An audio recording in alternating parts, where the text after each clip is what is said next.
Nous lisons dans Matthieu chapitre 15, verset 29. Jésus quitta ces lieux et vint près de la mer de Galilée. Étant monté sur la montagne, il s'y assit.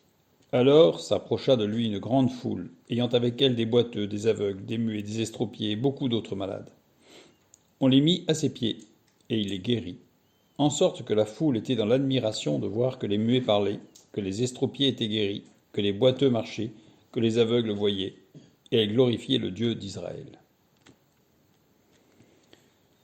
Jésus, ayant appelé ses disciples, dit : « Je suis ému de compassion pour cette foule, car voilà 3 jours qu'ils sont près de moi, et ils n'ont rien à manger. Je ne veux pas les renvoyer à jeun, de peur que les forces ne leur manquent en chemin. » Les disciples lui dirent : « Comment nous procurer dans ce lieu désert assez de pain pour rassasier une si grande foule ? » Jésus leur demanda : « Combien avez-vous de pain ? 7, répondirent-ils, et quelques petits poissons. Alors il fit asseoir la foule par terre, prit les 7 pains et les poissons, et après avoir rendu grâce, il les rompit et les donna à ses disciples, qui les distribuèrent à la foule.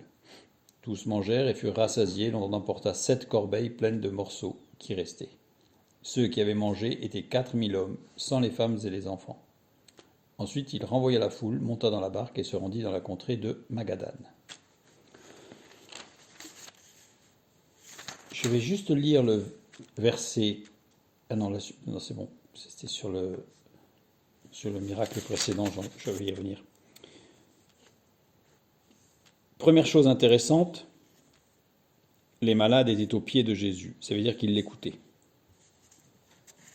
Et ils ont été guéris. Mais après avoir écouté la parole de Dieu. Donc ça veut dire que ces gens n'étaient pas venus voir un guérisseur. Ils étaient venus voir le maître. Et ils ont reçu la bénédiction. Ensuite, cette foule qui a été guérie restait là et écoutait le maître. Puisqu'elle était guérie, elle aurait pu partir en sautant de joie. Non, elle restait là et elle écoutait le maître. Et au bout de 3 jours, évidemment, il fallait manger. Alors il y a un petit détail. Combien avez-vous ? Donc il y a les 7 pains.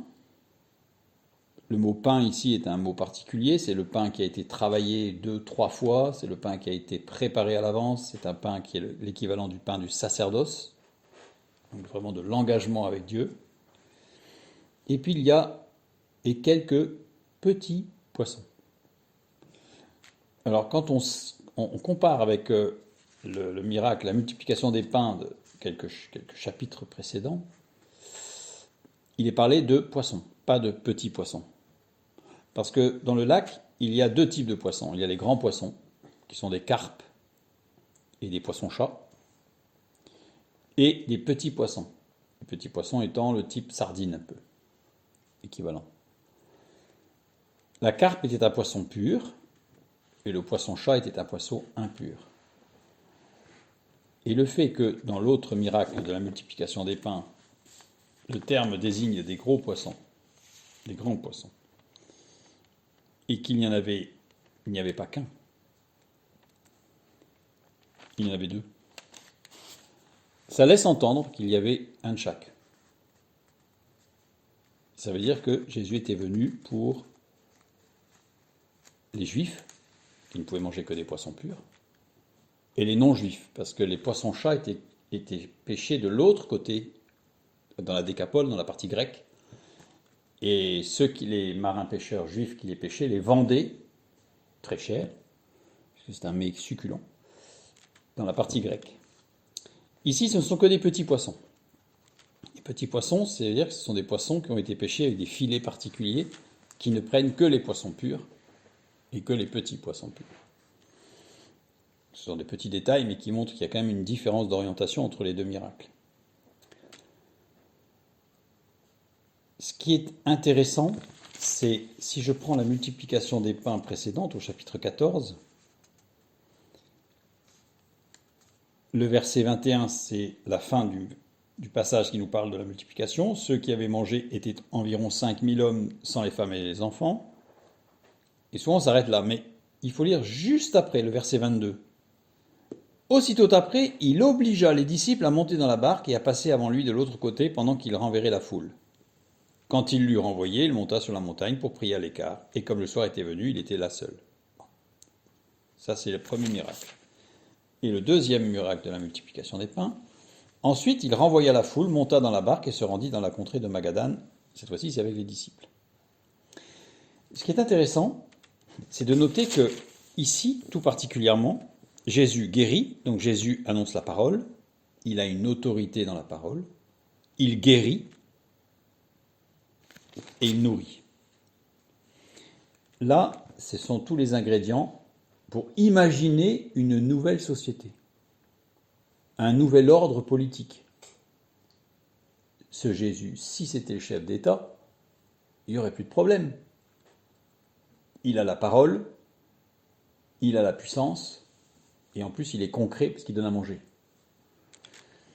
Et aussitôt, parce que ce n'est pas cela que Jésus est venu faire, aussitôt, il dit aux disciples la première fois, vous partez, et on voit bien dans le texte qu'en fait il faut insister, parce que les disciples en fait, je pense qu'ils étaient un peu galvanisés, ils étaient un peu avec la foule en se disant, on va peut-être le faire roi en fait. Donc surtout pas.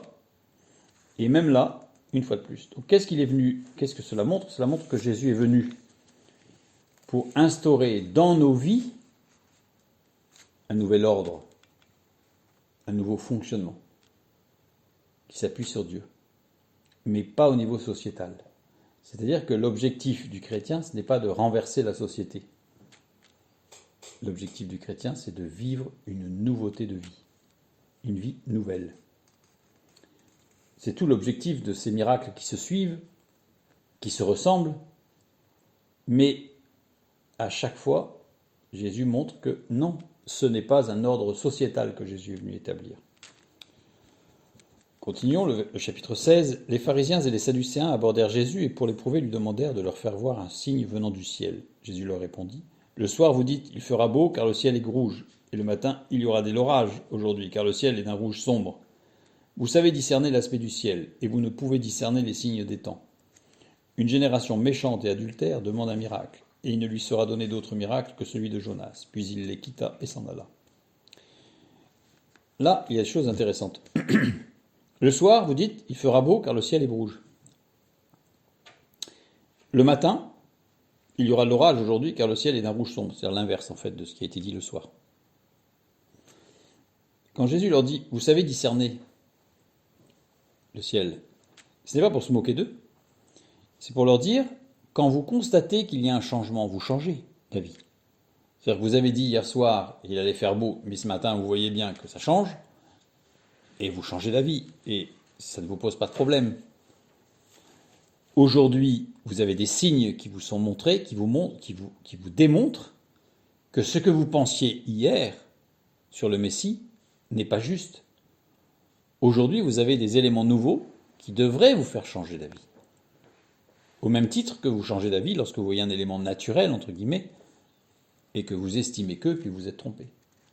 Donc ça veut dire que là, c'est une main tendue qui leur lance en fait, en leur disant, vous êtes trompé, mais changez. Vous pouvez encore changer d'avis, vous pouvez encore changer la manière de voir les choses. Et à ce moment-là, tout va changer. Et vous serez dans la vérité, dans le concret des choses vraies. Parce que sinon, ça ne fonctionne pas.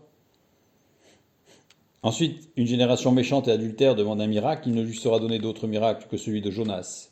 Donc là encore, il demande quelque chose de concret, il leur répond par quelque chose qui est insaisissable, invisible, enfin, qui n'est pas concret, le signe de Jonas. Alors nous savons que Jonas a été un signe pour les Ninivites, et si je reste dans le même ordre, parce que Jonas a été énormément, évidemment, un signe sur énormément de choses, mais il faut savoir qu'à Ninive, il y avait une sorte de prophétie, de texte qui existait, qui disait que un homme, normalement la mer était le sujet du jugement chez les Ninivites, et un homme que la mer rejetait, sans le tuer, était un homme qui venait de la part de Dieu. Et c'est pour ça que Jonas a été avalé par le poisson, puis rejeté, ce qui fait que quand il est arrivé à Ninive, eh bien, les Ninivites ont dit, oh là c'est un homme qui nous parle de choses divines, qui a été avalé par un poisson, et qui en est ressorti vivant. C'est un signe, justement, qu'il faut l'écouter.